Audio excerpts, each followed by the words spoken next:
Praise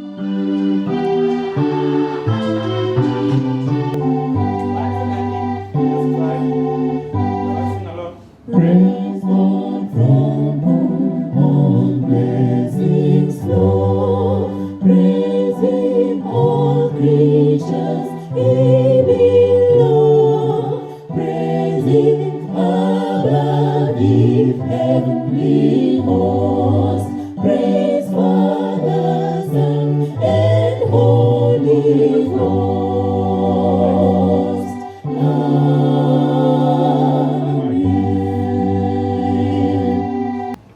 Happy Sabbath. Praise God, church. I want to take this chance to thank the Almighty God who has allowed us to get an opportunity to come so that together we may share in your word, in His word. And I want to thank the church for this special invitation through the pastor who invited me to come so that we may celebrate the health Sabbath together. I'm aware that we will be having another session after the divine, and purpose to be in attendance. Just before we proceed, I would want us to go straight to the scriptures, and allow me ask you to humbly bow down as we pray. Let's pray. Loving Father God divine, we thank you so very much for the gift of life. We thank you for allowing us to get this opportunity to listen to you through your word. We pray for the unction of the Holy Spirit. We are conscious that it is the Spirit that led in the writing. And without your Spirit, we too are not able to understand or even to decipher that which you want us to pick from your word, to apply in this life, and also to prepare us for the life to come. As we begin, we invite your presence to abide with us. Take charge of this meeting. From the beginning to the end, we pray in Jesus' name. Amen. Friends, I would want to once again say happy Sabbath. Apparently you are not happy, but I believe it should be more than a greeting. When somebody says happy Sabbath, it ought to be experiential. It's not a mastered greeting. When somebody says good morning, it is not just you to respond good morning, even if it is not good. And for me to have settled on that greeting, happy Sabbath, I believe it should be also reflected on the face. Amen? Happy Sabbath one more time. Thank you so much. Members, and even them who are viewing from far and wide, I want us to consider a text from the book of John. John chapter 6. John chapter 6 verse is 63. The Bible says, "It is the spirit that quickeneth, the flesh profiteth nothing. The words that I speak unto you, they are spirit and are life." Let me repeat that one more time. It is the spirit that quickeneth, the flesh profiteth nothing. The words that I speak unto you, they are spirit and they are life. If ever there is something that almost everyone in attendance and them who are listening from far desire to have, is the last word of that particular text: life. And anytime somebody talks of health, what would come to our mind immediately is sickness or disease. And as we know it from the scholarly world, they have told us that anytime one is taken ill, there are only three probable outcomes. Chances are that he will recover, or he may be crippled in a way, disabled that is, or he may die. Any disease process will only give us those three outcomes. You will either recover, you will be left somebody who is disabled, or the most feared, which is death. Now, when Christ comes, I'm just trying to imagine if, like his ministry used to be, you'd be walking on the thoroughfares of the then known world, you'd go through the streets, and you'd address many. And I believe, as I've read elsewhere, that his voice was in itself amplified. He was able to address a very big audience without using the modern technology. And think with me, if you hear somebody saying that these very words that I speak, they are spirit. And then he adds by saying they are also life. I believe that would pull or attract somebody to him. Because life has several facets that we may want to understand. The WHO, or World Health Organization, has given us a definition for health, but it is also bereft of something. One cardinal element is missing, the spiritual aspect. Because if you read, and you can confirm with your books, they tell us that it is the wholeness or the totality. In other words, health is an embodiment of several words or faculties. That is spiritual, is in their writing is not very clear. They only say physical, mental, social, well-being of a person, and not merely the absence of disease or infirmity. And so that is what we have outside there in the scholarly world. But I want to say that there is no way you can define health or understand health or appreciate health without the aspect of the spiritual. And so Christ was right when he came and shared this with the people who are at this point listening to him like you are doing today. He said, it is the spirit that quickeneth. In other words, it's the spirit that gives life. The words that I speak are life and are what? And spirit. And so friends, that would take me to the verse that I want us to consider this particular afternoon, from the book of Mark chapter 8. Mark chapter 8. I'll be doing the reading, and then we will take some time to unpack this. Mark chapter 8. I will be reading from verse 22 up to 26. 22 through to 26. Reading in King James Version, it says, And he cometh to Bethsaida, and they bring a blind man unto him, and besought him to touch him. And he took the blind man by the hand, and led him out of the town. And when he had spit on his eyes, and put his hands upon him, he asked him if he saw aught. And he looked up and said, I see men as trees walking. After that he put his hands again upon his eyes, and made him look up. And he was restored, and saw every man clearly. And he sent him away to his house, saying, Neither go into the town, nor tell it to any in the town. And Jesus went out, and his disciples, into the towns of Caesarea of Philippi.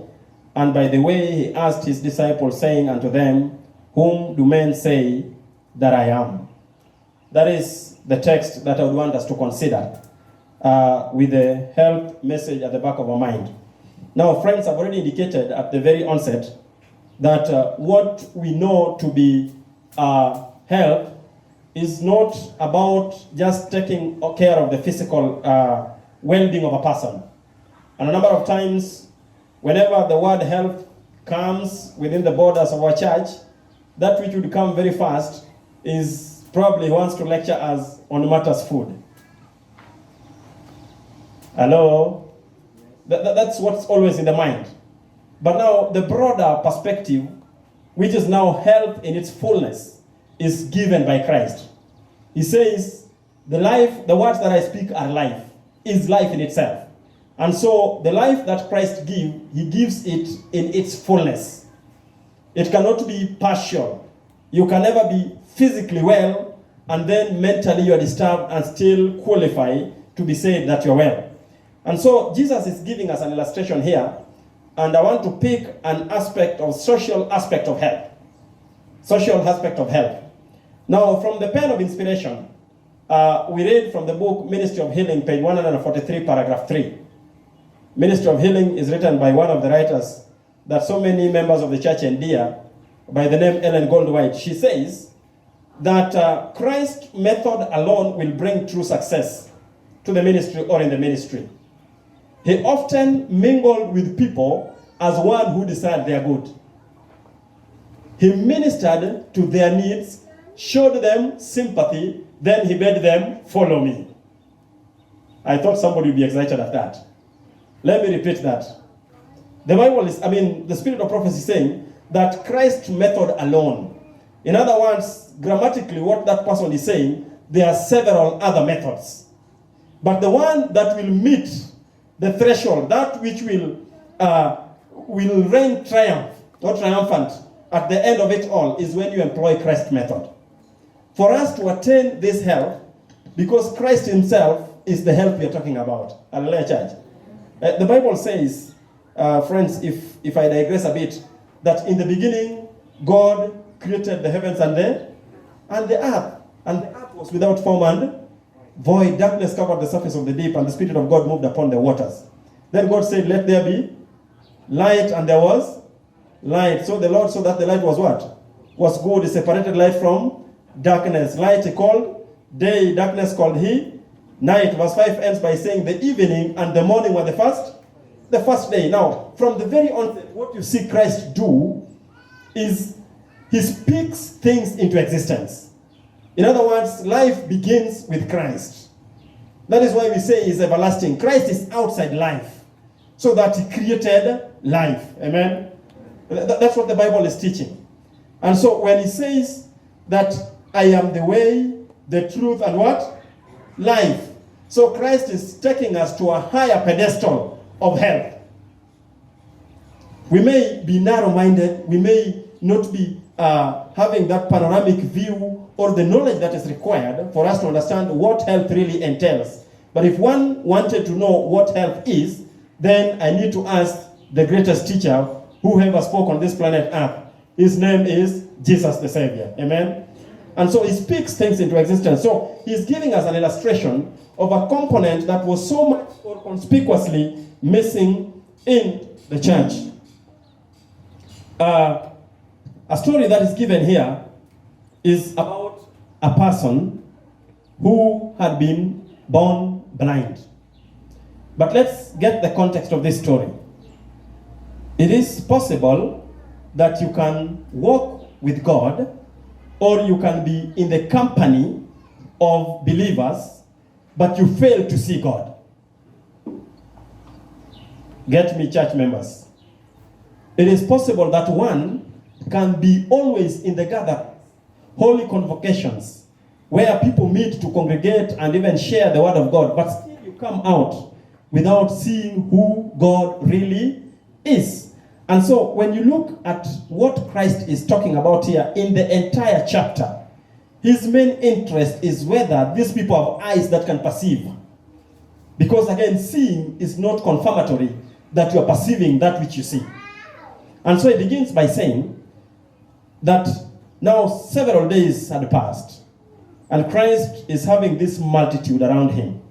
And the Bible says that the Bible is saying that the disciples were around him. And then he stops and he says, I have realized there is something that is not right. The spiritual faculty has been taken care of. But the people who have tarried with us these 3 days, somehow they are now going to faint. Why? For lack of what? Physical food. Have we anything that we may give them? In other words, Christ is saying that we do not need just to be in some cocoon in the name of fellowship, friends, but we miss out on certain things. It is a pity when a minister of the gospel would be so careful about preaching and dispensing the word from the pulpit, but is not careful about the physical needs or the temporal needs of the membership. Now, Christ wants to bring this on board so that we may understand, when we are talking about health, that the social aspect is equally important. For when mentally you are disturbed, even food will not make sense to you. I believe we are in agreement. When you have any physical challenge, then sometimes even the mind is also imbalanced. and so the concentration will be impaired. So Christ is saying that which I want you to pick from me is life in its fullness, in totality. And so he says, do you have anything that we may give these people? And then they say, with us, we have how many loaves of bread? 7 loaves. This is a different scenario. It's almost 1 year if you look at the calendar, that it is 1 year since the miracle of the 5 loaves and 2 pieces of fish was done by Christ himself. This is 1 year later.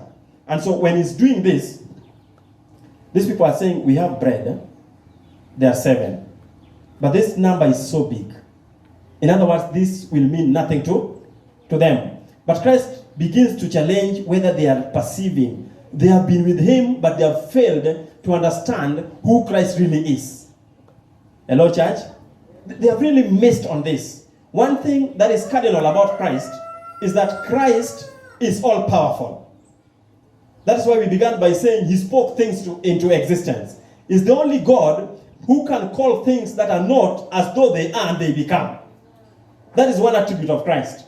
He would speak of, let me just try to be a little bit weird by saying, let there be a red buffalo there. And there it appears. That is only with who? With Christ. So that even life that seems to be so much debilitated, Christ is able to restore and even create a new one out of that. And so he says, from this very text, that bring, and then he instructs the disciples, sit down, make these people sit down, and then, as his custom was, he prays, breaks the bread, and then he gives them to do what? To distribute. Now, friends, the membership at this point in time were around 4,000. That's what the Bible is saying. 4,000 people in attendance. And so, they used 7 loaves of bread to feed how many people? Church should be proactive. Hallelujah. We need to be responsive members. How many people in attendance? Now, think through that ratio. But when you come to verse 13 of the same chapter, where we are, chapter 8 of Mark, the Bible is saying that these people, when again they leave with Christ to go, they discover that they do not have enough. How many, which people are speaking now? The disciples. Hello? They are realizing that we have but only one bread. Now the question is, will this be enough for us? How many disciples Jesus had? 12. Now, let's do a little mathematics. If 7 is equivalent to 4,000, 1 is equal to how many? And this is what I'm trying to drive to, that you can walk with Christ and you fail to see the marvelous things he does, to the point that you still even doubt and make the devil to be shoulder to shoulder with Christ as though they were equal. That's why everywhere people talk about corona. But God, who has allowed it, has all the reasons. And when he raises his arm and says it is enough, at the very statement or at the speed of thought, that will come to naught. Amen? So these people are struggling about something, meaning they have just failed to see what Christ did in their very presence, not even 24 hours ago. They are bargaining about 1 loaf, which is already an overdose in my judgment. That will translate to something like 560 something. 1 loaf. But there are only 12 with Jesus. There's a problem with this mic. And so, when the story is ending, Christ does something like a sandwich, the writer of this particular text. And this is very characteristic of Mark when he writes. He would bring a story, and then in between the object lesson, and then he laminates it again with another story. Either a parable, that is something that is parallel, side by side. Parable. So he begins by telling them something, hoping that by so doing, they will be able to conceive, to understand who Christ really is. But what he's saying, in the part that has just ended, that I'm not only careful about the spiritual well-being of a person, but their physical well-being is equally important to me. Amen? And that's why he's responding to their needs. But these people are so much careful about themselves. May God save us, ministers. and evangelists and people who preach. You know, sometimes that which I do is all that I need. That's what people believe. You will come and encourage people and speak with a lot of power from the pulpit. And the Bible says there is something that is still lacking.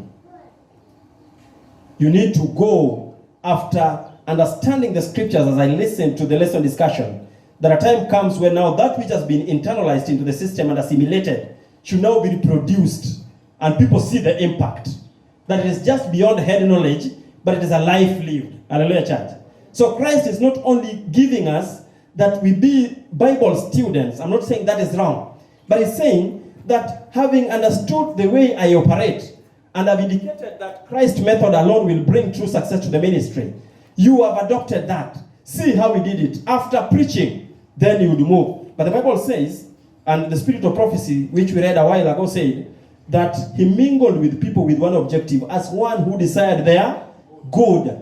And then he ministered to their needs. He showed them sympathy. Then he made them do what? Follow me. If you look at the strategy, is that the invitation comes even last. Because when somebody is not settled, when somebody is worshiping and is thinking about a job somewhere, somebody's health is not in good condition, it is all difficult for him to listen to your word. And so any minister who would want to succeed in the ministry, you need to show sympathy to the needs of the people. You need to minister to them, and then you invite them to the Master Jesus. Now, when the story is ending, Jesus again is asking that, whom do you hear people say, I am? Because what is saying by extension is, I have learned that you have been with me, but you don't even know who I am. Because if you knew that I am a God who is all powerful, you would not bargain about one loaf of bread. If you knew that.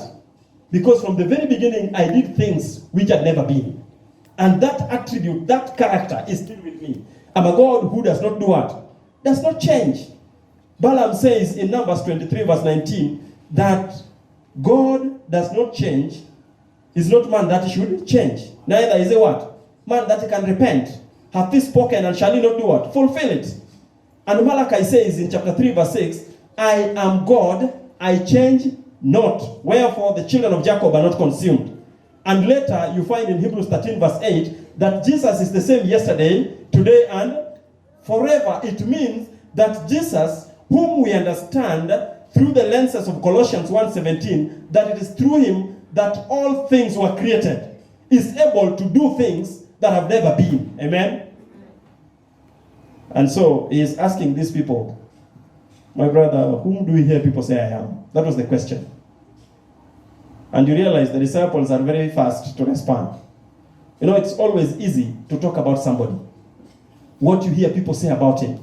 But now I love the way Jesus narrows down on a particular person. I don't know whether it was because he was always forward, very quick to speak, I don't know. But you will grant me latitude also to think as a human being, that probably because he was always at the fore, he was tried. And Jesus turning unto Peter asked him, whom do you say I am? Friends, listen to this. A time is coming which is yet future, and probably not even far distant, that everybody will be called to give an account of the God that he worships. And that is why when Corona shook the world, I also said, at least God has done it in his ways that he knows best, that people may get a personal experience with him. For it is not enough to be members of a gathering or a congregation.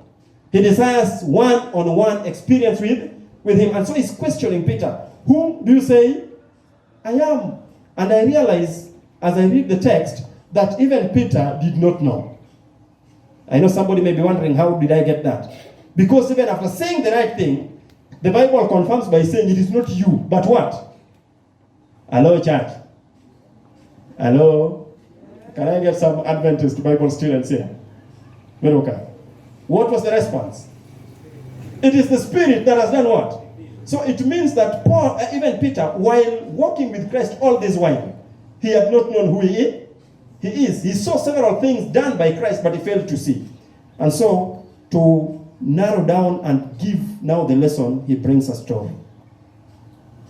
Hallelujah. Amen. Now I want us to pull something from there so that we understand the power of social interaction, that what friendship, relationships can do to the health of a person. And so, what the Bible is saying is a certain man, verse 22, and he cometh to Bethsaida, and they bring a blind man unto him, and besought him to touch him. Now, the Bible is silent about these people. Who are they? They. If somebody spoke and said they, then I pray that I may be part of the they or the them. Because it is probably by design that it is left open so that you can find yourself or fit yourself into the they. He's saying, they brought who? A blind man unto who? Unto Jesus. Now, friends, this makes me so happy. We have not been told in the scriptures that these friends of this less fortunate man were requested by their friend that they lead him to Jesus. Walk with me. Number 2, the Bible account has it that they themselves, for them to lead this man to Jesus, they had sight. Amen. For them to lead this blind man to Jesus, they had sight. And number 3, they had seen the beauty of having sight. And they said, one of our own cannot be in our midst without also enjoying the benefits that comes with vision. Amen. If you refuse, I will say amen on your behalf. That which they have enjoyed, that which has been the benefit of them seeing, they say we cannot keep it to ourselves. It is proper that I also bring my brother to see how it feels to have sight. Maybe I'll move forward and unpack this. The brother has a problem. He has an issue. He's never been seeing since childhood, but these people have been seeing. They have gone places. I'm thinking that this particular individual, by the virtue of him not having sight, is a man who does not have sense of direction. That's what the Bible is saying. You know, having sight, Isaiah talks about it, and Jesus later confirms that these people have sight, but they don't do what? They don't see. They have ears, but they don't understand. So it is beyond this that may seem cosmetic for beauty, but there is the inner sight that these people are talking about. There is this that we have benefited. For example, somebody may say, just because I have known what school means to my family, I cannot see a member of the church with a child stuck at home while I can support. Let me make it a little bit tighter so that we get it together. The Bible is saying these people have identified an issue. Friends, it is also a different thing to see and fail to provide a solution. Jesus would see and then intervene and then invite. Hallelujah, church. And so what lesson is teaching here? That it desires we have eyes that can do what? Can see. And beyond seeing, we respond. Let me ask a question that I've asked in several places. In this church of Milimani, are you friends or you are just familiar with one another? I may not need an answer. Do we know what our members are going through? Because the devil has brought certain songs that are also intended just to pacify our condemned conscience, so that we have some false security. We are happy to share. Do you live that song? Do you practice that song? That is the challenge in this text. These are people who have identified a problem and they are saying, no, we can't. What God is teaching us in this lesson, because He says, the words that I speak are life. is when I come, I give life in its what? Fullness. And this is how it is done. I will never see somebody suffer. Psychologically, I have to respond. I have to make him feel happy. For when we are happy, then even the worship becomes what? Happy. Hallelujah, church. Hallelujah. You know, sometimes church can be very interesting, with a lot of spiritual facades, masks all over. We are together again, just praising the Lord. We are together again. Are you together? What is your definition of togetherness? Onward Christian soldiers marching as to war, with the cross of Jesus going on before. Christ the royal leads against one body we. Praise God, church. Are we really one? Christ is saying that even in the church, this community of believers are not healthy. So then it goes beyond having the right diet. Being a vegetarian is not all sufficient. Praise God, church. There is something beyond that, which was lacking in the apostles, and Christ came to teach them that you are seeking for things which are superior, but you have neglected or omitted some weightier matters here, which are very basic, and they're the ones that are going to form the bigger block of true health. Hallelujah, church. And so he says these people led him to Jesus. Now, let me move very fast towards the end of this. The Bible says they take him to Jesus that he may restore his sight. They take him to Jesus that they may do what? His sight may be done what? Restored. Now, I always like dramatizing this. I want you to see a people who have come, and they are coming from the rear, just behind the pulpit. And Jesus is here. I know of a scenario where some people tried to make several efforts just to let down somebody so that Jesus would heal him. That story we know.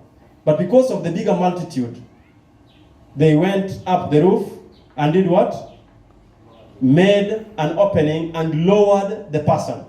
Demonstration of faith and persistence in that which we desire that God does for us. Amen? Now, they appear, and when they come to Jesus, then they have nothing other than, this is all we ask of you, that our brother may also benefit that which we have been benefiting from. Let him also see what we have seen. Hello, friends. Hello, church. I'm talking about health in a different perspective. The social component of health, how we relate in church, may sometimes be a barrier. I was reading a book in the course of the week by Peter Landless and and Mark Finley, Life and Wellness. It says that we cannot eat our way to heaven, for it is all by the grace of God. Hello, church? And when that grace now comes into us, Titus confirms that it will teach us all, hello, and will help us to renounce all forms of evil. So grace is not just something that is cheap or cheaply acquired, but once we have it by faith, then it will never leave us the same. Hello? What is it that you have seen that God has done to you as a member, as a person, as an individual, even from wherever you're watching this particular Sabbath, that you feel somebody else ought to enjoy also? And you appreciate it is by the grace of God. Could it be that some people have even stopped coming to the church even before Corona, just because whenever they came, things were so well with many of the members, but they never knew that their members had not even lunch to eat that day or supper? And so they are going through mental anguish. When their children look at the way people are having potlucks all over, they're asking, is it really the church of God where love should reign supreme? These people take him. And then Jesus takes the man from them. I would want to demonstrate this. My brother, just come. Just come, if you don't mind. And one more person who can volunteer. Elder, come. I have read somewhere that whenever Jesus taught, even the least learned in the congregation will always hear him and understand him. So by doing this illustration is to target somebody. I'm seeing some little children in the meeting, that they too may have an understanding. So if you look at these people, I want to have him like he's mainly not a legion per se, but is the person leading him to come to Christ. He's leading that friend of ours. He's leading him. I am the Christ. Not blasphemous though. You understand what I'm saying? So I want you to bring him. He's the blind man. Just lead him to me. So as the four, he represents the four. This is the casualty. And immediately he gets to him, then Jesus takes him and you go away. Just go and sit back where you are. So he's left with this person. I don't know if we are seeing some lesson there. Just go and sit, Brother Meruka. Now, what Jesus is saying, that there is a level you, with your human strength, you can reach. Praise God, church. You cannot do everything as a person. However gifted you are. Somebody has written, commenting about Moses, in Joshua chapter 1, verse 1, when God is speaking to Joshua, he says, that my servant Joshua is dead. Now arise and lead these people yonder. Now listen to the person who is dead. Who? Moses. My servant Moses is what? Who is Moses? A very powerful icon in the life of the children of Israel. One person that when I read, I realize that God says that bring with you some elders and I will take some spirit from you and apportion to each one of them, but still Moses remained even mightier than all of them. But God says it is the end of him. Life has to continue, and he calls Joshua on board. So Jesus is taking that person from them, and you never hear about them again. Why? Because that which they were able to do, they have done what? They have done. Learn to be contented and say, that which God gave me to do, I have done. There is a point beyond which you cannot go. And so Jesus takes over. And then he touches the eyes of the young man. And he asks him if he saw aught. Is he seeing anything? The question is, do you see? Hello? I thought somebody would even echo what is written in the Bible.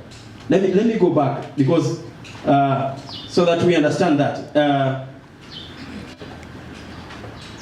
Verse 23, the Bible says, and he took the blind man by the hand and led him out of the town, and when he had spit on his eyes and put his hands upon him, he asked him if he saw anything. Hello, church.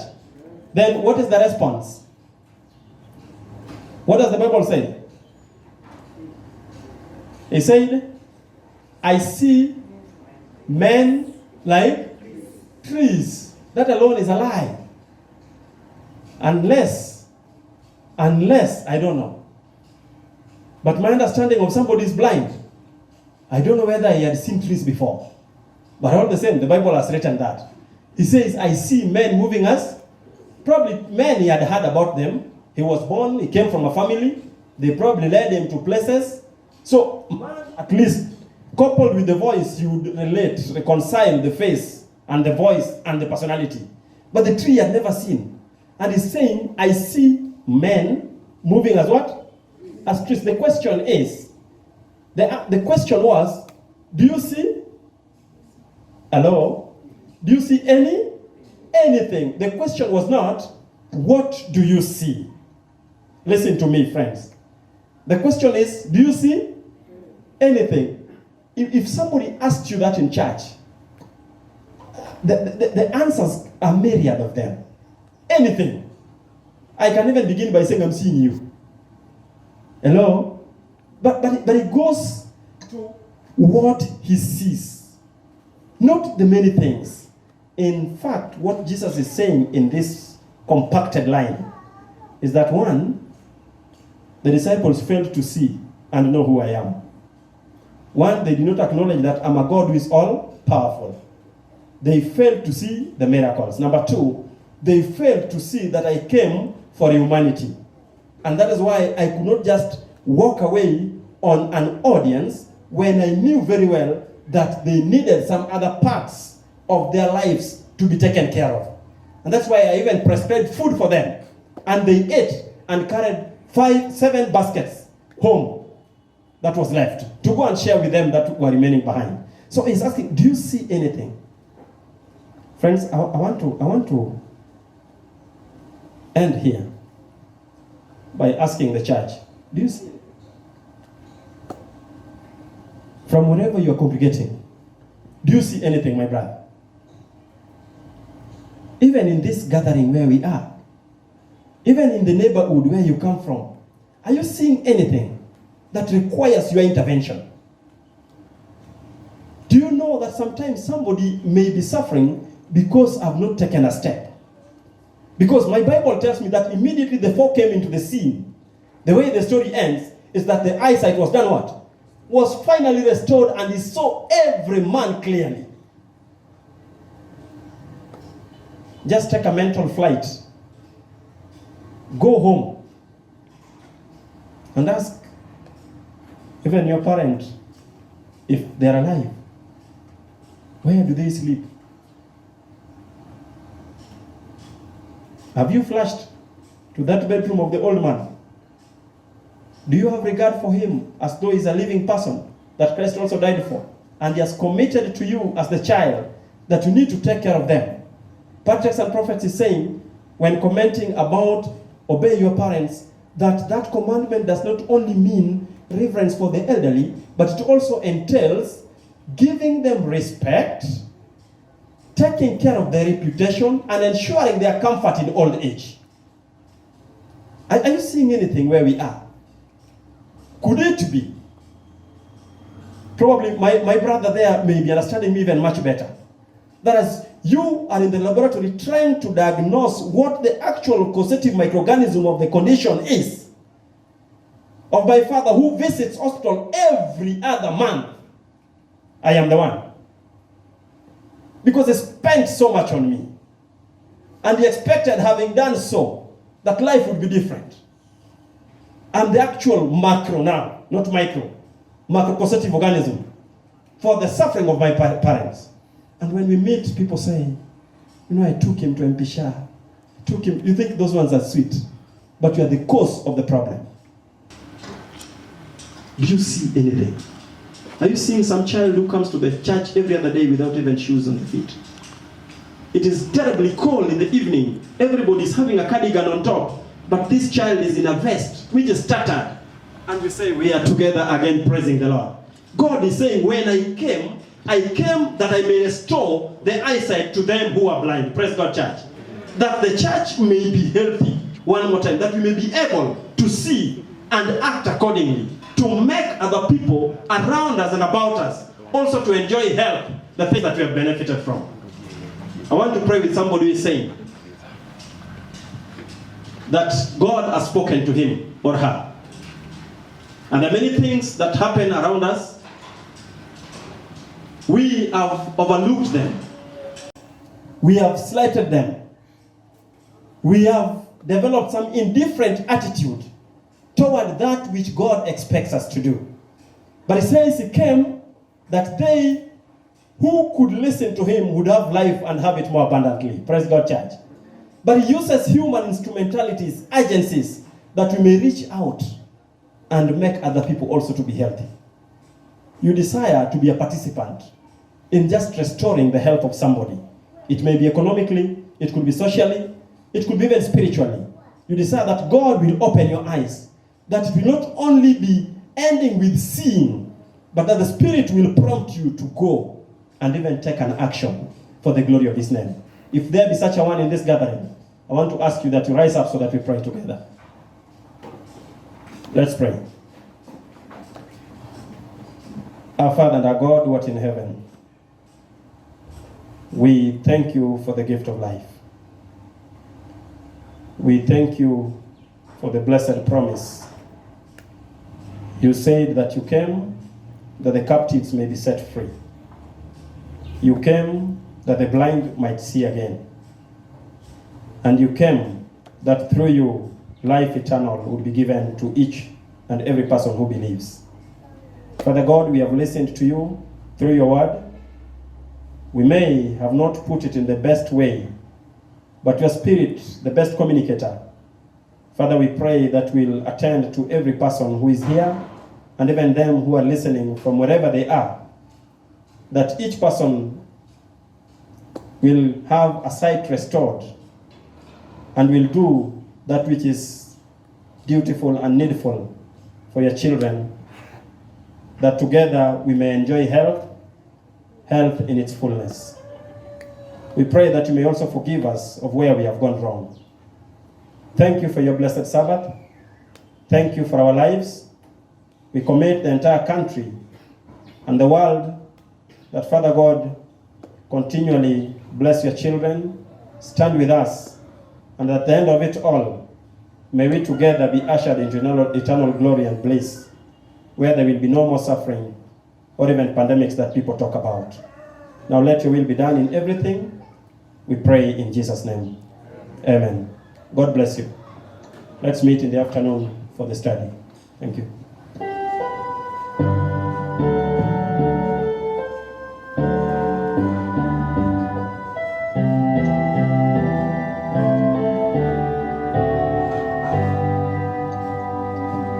And can it be that I should gain an interest in the Savior's blood? Died he for me, who caused his pain, for me who him to death pursued. Amazing love, how can it be that thou, my God, shouldst die for me? Amazing love, how can it be that thou, my God, shouldst die for me? He left his Father's throne above, so free, so infinite his grace, emptied himself of all but love, and bled for Adam's helpless grace. 'Tis mercy all immense and freely for all my God is found out me. Amazing love, how can it be that thou, my God, shouldst die for me? Long my imprisoned spirit lay, fast bound in sin and nature's night. Blind eyed I fears a quickening ray. I walked the dungeons flamed with light. My chains fell off, my heart was free. I rose, went forth, and followed thee. Amazing love, how can it be that thou, my God, shouldst die for me? No condemnation now I pray, Jesus and all in him is mine. Alive in him, my living head, and clothed in righteousness divine. Bold I approach the eternal throne, and play the crown through Christ my own. Amazing love, how can